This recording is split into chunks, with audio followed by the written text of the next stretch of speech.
We often mistake loyalty for obligation. We assume that if someone signs a contract, accepts a job, or joins a subscription, we've earned their long-term commitment. But commitment isn't built on logistics. It's built on emotion. Just because someone shows up doesn't mean they're truly present. Just because they haven't left doesn't mean they want to stay. People don't stay because they signed up. They stay because they feel connected. At the heart of that connection is trust. Trust is the emotional glue that binds people to people, not people to companies. When someone feels they are understood, respected, and safe, that's when trust begins to grow. And when trust is present, so is the desire to continue. The moment that trust erodes, even slightly, people begin to question their commitment. Not openly, perhaps not even consciously, but the seed of doubt gets planted. This is why retention strategies that rely on policy, perks, or pressure rarely work. You can offer the best salary, the most convenient product, or the most attractive bonus program. But if there's no trust, people will still walk away. Because deep down, we all want to feel like we matter. And no policy can create that feeling. Only people can. Only people can. Consider the difference between a job you endured and a job you loved. The work might have been similar, but the feeling was different. That feeling didn't come from the tasks. It came from the people. It came from a manager who listened, a team that had your back, a culture where you could speak up without fear. In that environment, showing up every day didn't feel like a burden. It felt like a choice. The same applies to customers. A customer who trusts you will stay through occasional mistakes. They'll give you the benefit of the doubt. They'll even advocate for you. Not because you're perfect, but because you've proven to be human, honest, and consistent. They want to stay, not because you've locked them in, but because they believe in what you stand for. When people stay because they want to, the energy changes. Employees don't just do the work, they take ownership. Customers don't just buy, they become ambassadors. Retention becomes less about effort and more about alignment. The question shifts from how do we keep them to how do we keep earning their trust? You can feel the difference between a place people tolerate and one they choose. One is rigid, filled with silent exits and shallow smiles. The other is alive, with feedback, with passion, with growth. People speak up not because they're complaining, but because they care. That's what happens when people stay by choice. The irony is, when people feel free to leave, they're far more likely to stay. Control pushes people away. Trust invites them in. The desire to stay is born from a sense of agency, of dignity, of shared purpose. When you create an environment where people feel that their presence matters, they don't need to be asked to stay. They choose to. They choose to. We've been taught to chase loyalty through tactics, rewards cards, referral points, exclusive memberships. These systems might increase repeat behavior in the short term, but behavior isn't the same as belief. Loyalty, real loyalty, doesn't come from discounts. It comes from how someone feels when they interact with you. You can buy attention, you can incentivize purchases, but you cannot manufacture loyalty. Loyalty begins where emotion lives. It's sparked when someone feels seen, when they sense that their presence is not only noticed, but valued. It happens in the tone of your voice, in the honesty of your answers, in the way you handle things when they go wrong. A rewards program might make someone come back, but how you make them feel determines whether they want to stay. Companies often confuse loyalty with habit. Just because someone keeps showing up doesn't mean they're loyal. They might be tolerating you until they find something better. But when someone is loyal, they advocate for you. They defend you. They give you the benefit of the doubt. That kind of commitment doesn't come from collecting points. It comes from building trust over time. Loyalty is deeply human. It is the result of emotional safety and mutual respect. You don't need to be perfect to earn it. You need to be honest, consistent, and fair. People are loyal to brands that treat them the way they want to be treated. Not with gimmicks, but with genuine care. That care is what creates the emotional bond that no competitor can easily disrupt. Think about the brands, people, or communities you're loyal to. Chances are, it's not because they gave you something free. It's because they gave you something meaningful. Maybe they helped you in a hard moment. Maybe they made you feel like you belonged. That feeling creates emotional roots, and once those are planted, it takes a lot to pull them out. The same is true in teams. Employees aren't loyal because of ping-pong tables or catered lunches. They're loyal because they feel trusted, respected, and supported. Loyalty grows in environments where people know they can speak freely, fail safely, and grow consistently. You can't offer that in a welcome package. You build it every single day. There's a reason loyal customers will wait in line, pay a premium, or forgive a mistake. A mistake. It's not because the company asked them to, it's because they want to. Loyalty gives people a reason to stay even when there are other options. But they'll only do that if the relationship feels authentic. Loyalty is personal. It comes from connection, not convenience. Loyalty, at its core, is emotional resonance. When you create experiences that align with what people care about, you don't have to convince them to come back. They come back because they feel something they don't want to lose. That feeling, not a punch card, not a status level, is what loyalty truly is. Trust doesn't announce itself. It grows quietly, behind the scenes, in the tiniest of interactions. It's in the way someone responds when they don't have all the answers. It's in the tone of a late-night email, the patience in a conversation, the way someone listens without interrupting. These moments often feel insignificant in the moment, but they are the ones people remember when deciding whether to lean in or step away. We like to believe trust is built through big declarations, through contracts, titles, promises. But the truth is, it's built when we follow through on the little things, when we do what we say we'll do, when we show up on time, when we admit we're wrong without being asked. It's these small demonstrations of reliability and humility that create a sense of safety over time. What makes trust powerful is also what makes it fragile. It takes time and consistency to build, but it can unravel in an instant. One broken promise, one moment of dishonesty, one act of neglect, and then the foundation begins to crack. People don't always tell you when that shift happens. They just start pulling away, quietly protecting themselves from disappointment. This is why awareness matters. It's not just what we do when people are watching, but how we behave when they're not. Integrity isn't performance, it's practice. Trust is earned when people see us act with the same values, whether the room is full or empty. These small, often invisible choices are what give trust its strength. In relationships, personal or professional, trust isn't requested, it's noticed. People don't believe you because you asked them to. They believe you because over time, you've shown them they can. It's in remembering a small detail, checking in when you didn't have to, or acknowledging something difficult without flinching. These are the moments where trust quietly takes root. When we break trust, even unintentionally, it leaves a scar. Sometimes it's repairable, but the road back is longer than the one that led there. What was once easy now requires reassurance. What once felt natural now feels uncertain. And even if forgiveness comes, the ease of the connection rarely returns in full. That's why protecting trust must be an active choice, not a passive hope. Many leaders assume trust comes with authority, but it doesn't. Trust is earned in how you treat people when you have power, not in the fact that you hold it. It's how you respond to criticism, how you handle conflict, how you lead when things get hard. People don't trust titles. They trust behavior. And they pay close attention to whether your words and actions align. Every interaction is an opportunity to earn trust, or lose it. A moment of honesty can reinforce it. A moment of care can strengthen it. A moment of dismissal can destroy it. And destroy it. Trust is always being tested, not because people are cynical, but because people are human. And humans remember how you make them feel. People stay where they feel safe, not just physically, but emotionally and psychologically. Whether in a workplace, a community, or a customer relationship, the decision to remain is often driven by a single question. Do I feel okay being myself here? When the answer is yes, people open up. They contribute, commit, and connect. When the answer is no, they shut down and start planning their exit long before they actually leave. Safety isn't created by policy. It's created by presence. It's in the way leaders listen without judgment. It's in how mistakes are handled, whether they're met with curiosity or punishment. When people feel safe, they take risks. They offer new ideas. They bring their full selves into the space. But if they sense that they'll be shamed, ignored, or penalized, they begin to pull away, quietly, consistently, and completely.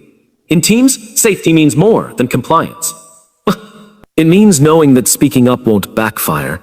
It means trusting that someone will have your back if things go wrong. Retention isn't about keeping bodies in seats. It's about keeping hearts engaged. And people can't engage when they're constantly guarding themselves from harm. You can't innovate or grow in an environment where survival is the main goal. For customers, safety shows up differently, but it's no less critical. A customer wants to know that if something goes wrong, they won't be blamed, that their concerns will be heard, that the brand they're trusting won't disappear when things get hard, if they feel like they're just another number, or that their vulnerability might be taken advantage of. They'll leave the moment a better option comes along, or even sooner.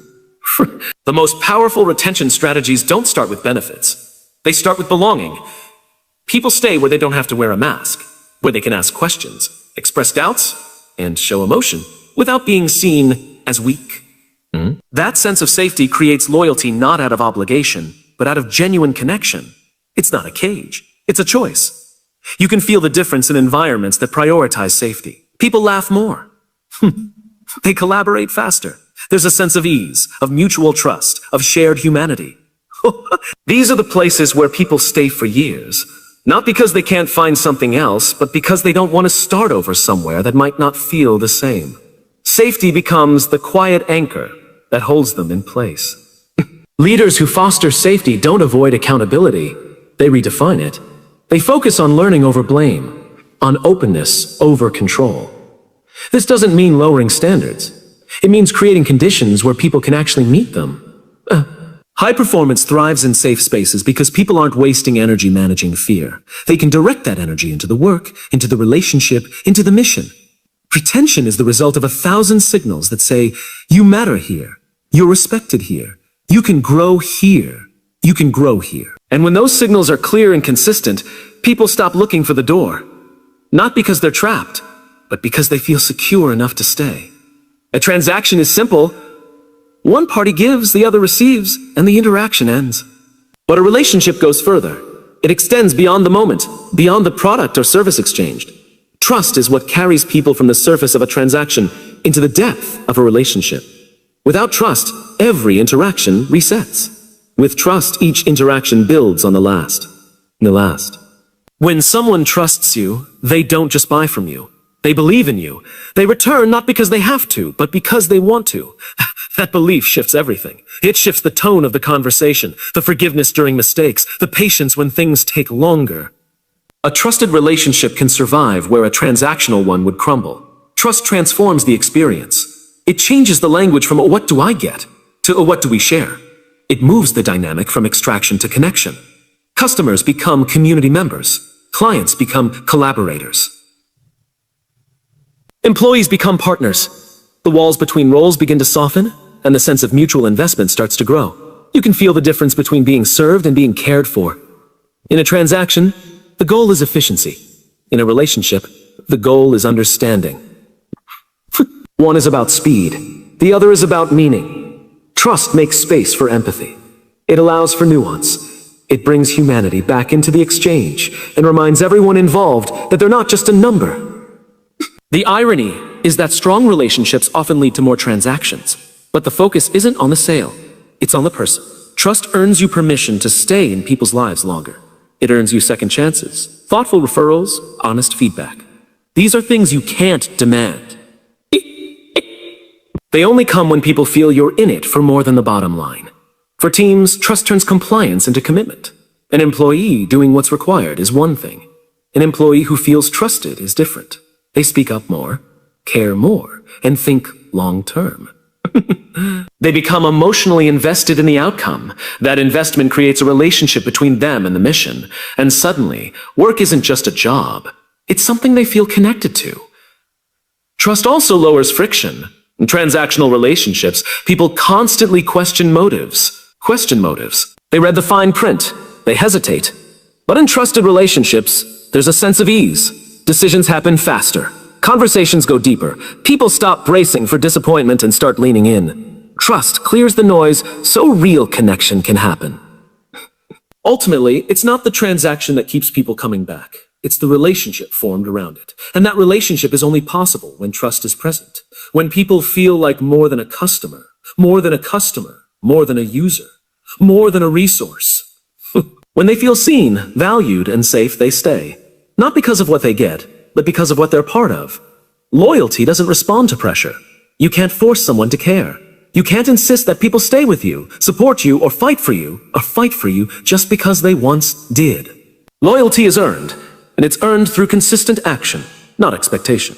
The moment you try to demand it, you reveal that you haven't done the work to deserve it. Many leaders, brands, and organizations fall into the trap of entitlement. They assume that tenure, tradition, or authority guarantees devotion, but loyalty doesn't follow hierarchy. It follows trust, integrity, and emotional investment.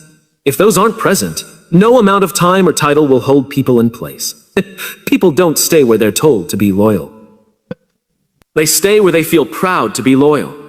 To deserve loyalty, you must first be loyal yourself. Loyal to your people, even when it's inconvenient. Loyal to your values, even when they cost you. People are always watching, especially when things get hard. In those moments, they look to see if your actions match your words. If they do, trust deepens. If they don't, something breaks. And it's hard to repair. Real loyalty is reciprocal. It's not a one-way street. It's not something people give and never get back.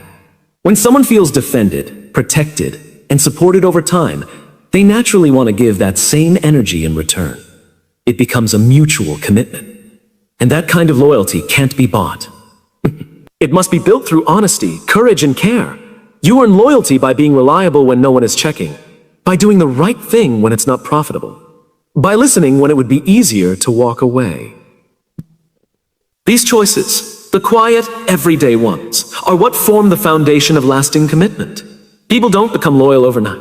They become loyal over time, through a series of moments that consistently prove who you are. Loyalty is also about memory. People remember how they felt around you. They remember whether you stood by them when they failed, whether you celebrated them when they succeeded, whether you took them for granted when they were no longer new. If you want loyalty, you have to create moments that are worth staying for, moments that remind people why they chose you in the first place. The mistake is thinking loyalty is something you're owed. It's not. It's a gift. And like all gifts, it must be appreciated. It must be nurtured, not assumed. The more you try to command it, the faster it slips away. The more you focus on earning it through service, respect, and integrity, the stronger it becomes. People don't owe you their loyalty. You have to keep earning it every day. Deserving loyalty means doing the work to build belonging. It means taking people seriously. It means honoring their time, their trust, and their humanity. It means understanding that no one is loyal forever by default. They are loyal for as long as they feel seen, valued, and safe. And that feeling is created by what you do, not what you expect. Retention doesn't have to be a constant battle. When trust is present, people don't need to be convinced to stay. They choose to. It stops being a matter of policies and perks and starts becoming a matter of shared purpose. In high-trust environments, people feel grounded. They feel like they belong. And that sense of belonging makes the idea of leaving feel like a loss, not a relief. High trust removes the need for micromanagement. You don't have to watch over people when they know you believe in them. That belief gives them confidence. It gives them space to grow. And when people feel like they're growing, they don't look for the exit. Retention doesn't come from control. It comes from creating a space where people want to be, not one they feel stuck in. When customers trust a brand, they don't comparison shop every time. They don't chase every deal or second guess every decision. Trust creates a sense of emotional security. It turns decision-making into instinct. People return because the relationship feels familiar, reliable, and real. They know what to expect, and that certainty is more valuable than the promise of something slightly better elsewhere. In the workplace, trust shows up as autonomy. When team members are trusted to do their work, they take more ownership of it. They care more deeply because they feel seen and respected. Retention becomes less about how often someone is rewarded, and more about how often they are recognized. Recognition without trust feels hollow. But when trust is high, even simple acknowledgement carries weight. Trust also builds resilience when things go wrong. And they will. High trust relationships hold together. People are more forgiving. They're more willing to give second chances. They don't immediately assume bad intent. That forgiveness buys time, space, and understanding. It keeps relationships intact during difficult moments when low-trust environments would fall apart. Effortless retention doesn't mean no effort is required. It means the effort goes into connection, not convincing. needs a shift in focus. Instead of constantly thinking, how do we keep them? The question becomes, how do we keep being the kind of place they want to stay? Trust handles the rest. When the foundation is strong, retention becomes a natural byproduct. In high-trust cultures, people refer others. They become recruiters, advocates, champions, peons. That kind of behavior can't be scripted or required. It only happens when people feel so secure, so supported that they want to bring others in. That level of trust multiplies loyalty without needing to be incentivized. It's contagious. And it spreads fast when it's real. The most reliable indicator of trust is not what people say, but what they do when no one is asking them to. If they keep showing up, keep contributing, and keep speaking highly of the relationship, that's trust in action. That's trust in action. And when that level of trust exists, retention doesn't have to be forced. It becomes effortless because the connection is already there. Most organizations focus on retention as if it's a matter of strategy, better benefits, more perks, clever incentives. But behind every decision to stay or leave is an emotional experience. People don't leave jobs, relationships, or brands simply because of the offer on the table. They leave because something didn't feel safe anymore. When people feel safe, anymore. When people feel safe, they stop searching. When they don't, they start looking. Even if they're still physically present, the instinct to ask, how do we keep them, reveals a subtle fear. Fear of loss, fear of turnover, fear of being left behind. But that question leads to defensive solutions. It makes people feel like resources to be retained rather than humans to be cared for. The better question shifts the focus. How do we make them feel safe? Because when people feel safe, they stay, not out of obligation, but out of trust. Safety is not softness. It's clarity. It's honesty. It's clarity. It's consistency. Safety doesn't mean lowering standards. It means making expectations clear, feedback constructive, and culture respectful. It means creating an environment where people don't have to brace themselves every time they speak, where they don't have to shrink themselves to fit in, where they can admit mistakes without fearing punishment. To make someone feel safe, you have to be predictable in the best way. So, your values can't change with the wind. Your behavior can't depend on mood or pressure. People need to know what version of you is going to show up today. That consistency, not perfection, builds trust over time. It tells people they can relax, that they don't need to stay on guard. In the workplace, psychological safety is the foundation of innovation and retention. When people don't fear judgment or retaliation, they contribute more freely. They take ownership. They collaborate without fear of embarrassment. This kind of environment isn't created by accident. It's built intentionally through daily behaviors, starting with how leaders listen and how they respond when things go wrong. Customers also seek safety. Just physical safety, but emotional and financial safety. They want to know that if something fails, they won't be blamed or ignored. They want to feel confident that the company they're investing in is acting in good faith. If they feel unsafe, misled, manipulated, or disrespected, they'll walk away, regardless of how good the product might be. Safety is felt more than it is measured. It shows up in tone of voice, body language, policies, and the little moments no one sees. It's in how people are spoken about when they're not in the room. It's in how differences are handled, how feedback is received, how conflict is resolved. The feeling of safety comes from the repeated experience of being respected and understood, even in difficult situations. When you stop trying to keep people and start working to make them feel safe, something changes. The energy shifts from pressure to trust, from control to connection. Connection. People who feel safe don't need to be held on to. They hold on themselves because they found something rare, a place where they don't have to guard themselves to belong.